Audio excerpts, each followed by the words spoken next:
So hello everyone, कैसे हो दोस्तों? आई होप सब बढ़िया होंगे। मैं देखो 4 दिन बचे हैं, 4 दिन के लिए आपको सिंपल सी चीज़ ये बता देता हूँ क्या नहीं करना है, क्योंकि कर तो आपने ऑब्वियसली बहुत लिया होगा। अब 4 दिनों में क्या नहीं करना, किसी के बहकावे में नहीं आना कि एडवांस भी बहुत आएगा, बहुत हार्ड क्वेश्चन आएँगे, ये कर लो, वो कर लो, बिल्कुल नहीं करना। जो मैंने आपको पढ़ाया है ना, ट्रस्ट मी, वही आएगा, उससे बाहर कुछ नहीं आएगा।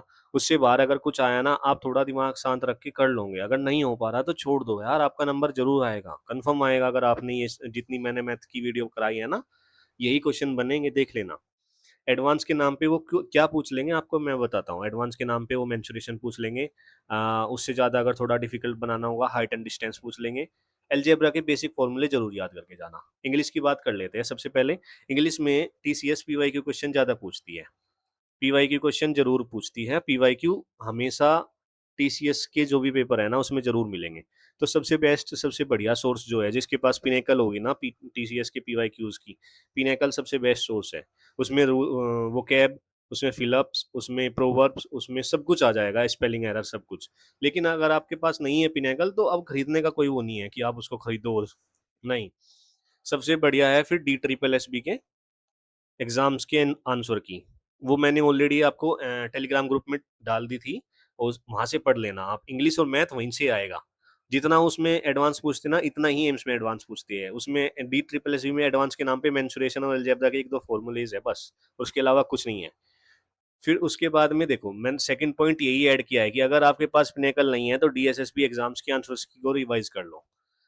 स्पेलिंग एरर 3 से 4 पूछेंगे, और ये थोड़ी डिफिकल्ट भी पूछ लेते हैं, आसान भी। देखो पेपर अगर डिफिकल्ट बनाना है ना, तो क्वेश्चन इंग्लिश में भी डिफिकल्ट कर सकते हैं वो। मैथ में कितना डिफिकल्ट, कैलकुलेटिव कर लेंगे, लेकिन डिफिकल्ट नहीं कर पाएंगे, क्योंकि सेक्शनल टाइम है। लेकिन इंग्लिश में सेक्शनल टाइम होने के बावजूद भी इंसान के पास टाइम बच जाता है। इसलिए इंग्लिश थोड़ी सी डिफिकल्ट आ सकती है, जिसमें वो PQRS और स्पेलिंग एरर थोड़ा डिफिकल्ट पूछ ले। प्रोवर्ब को रिवाइज कर लेना, जैसे पुट ऑफ और कोल्ड ऑफ, ये सब चीज होती है ना, इनको थोड़ा रिवाइज कर लेना। ये टीसीएस पूछ रही है भाई आजकल। आर्टिकल सिंपल है, ए एन दा की वेल फिलअप्स आएंगे, ये हो जाएंगे। सबसे ज्यादा ए एन दा के ऊपर जो फिलअप्स है ना, वो डी ट्रिपल एस बी के आंसर की में है। मैंने ऑलरेडी ग्रुप में डाल रखी है, उनको जाके देख लो। अगर एग्जाम में जो एरर आएंगे, एरर, उनके लिए 60 रूल्स ऑफ रानी मैम के जो 60 रूल्स हैं, वो कर लो। मोर देन इनफ है भाई, इसके बाहर कुछ नहीं आएगा। ठीक है, मैथ की बात करूं सबसे पहले, अभी जो मैं लास्ट के 4 दिन बचे हैं, इनमें क्या करूंगा। पहले दिन आज, यानी कि आज मान लो, आज मैं आपको दूंगा सबसे पहले मेंसुरेशन के वो क्वेश्चन जो कैलकुलेटिव होंगे और थोड़े टफ होंगे। ठीक है, अगर आप वो क्वेश्चन कर पा रहे हो तो भाई रिलैक्स रहो, ज्यादा स्ट्रेस लेने की जरूरत नहीं है, आप कर लोगे पेपर। फिर कल जो हम करेंगे उसमें प्रोबेबिलिटी और मीन मोड मीडियन होगा। और फिर जो नेक्स्ट डे बचेगा, पेपर से एक दिन पहले हम कुछ नहीं करेंगे, बस थोड़ी 5-7 मिनट की बातचीत करेंगे। आप उसमें अपना डाउट्स बता सकते हो कि ये चीज़ नहीं हुई, ये रह गई।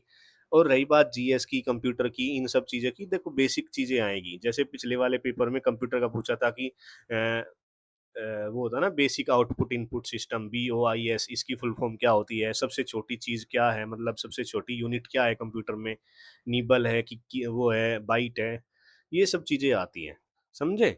मोडम के बारे में पूछ लेता है। जीएस में भाई, जीएस का कोई हाथ पैर नहीं है, बहुत वास्ट सिलेबस है बहुत। तो जीएस को मत पढ़ना। जीएस जिसने पढ़ रखी है ऑलरेडी उसकी हो जाएगी, जिसने नहीं पढ़ रखी है उसकी भी तुक्के उक्के लग जाएंगे, हो जाएंगे। 4 से 5 क्वेश्चन आते हैं जीएस में। मैथ में आज शाम को 4 बजे तक आपको मिल जाएंगे मेंसुरेशन के क्वेश्चन, और कल फिर आपको मिलेंगे मीन मोड मीडियन के क्वेश्चन। फिर परसों मिलेंगे प्रोबेबिलिटी और परमुटेशन कॉम्बिनेशन। परमुटेशन कॉम्बिनेशन के एक दो क्वेश्चन दूंगा मैं, क्योंकि ये आने के चांसेस कम है। प्रोबेबिलिटी आएगी अच्छे से।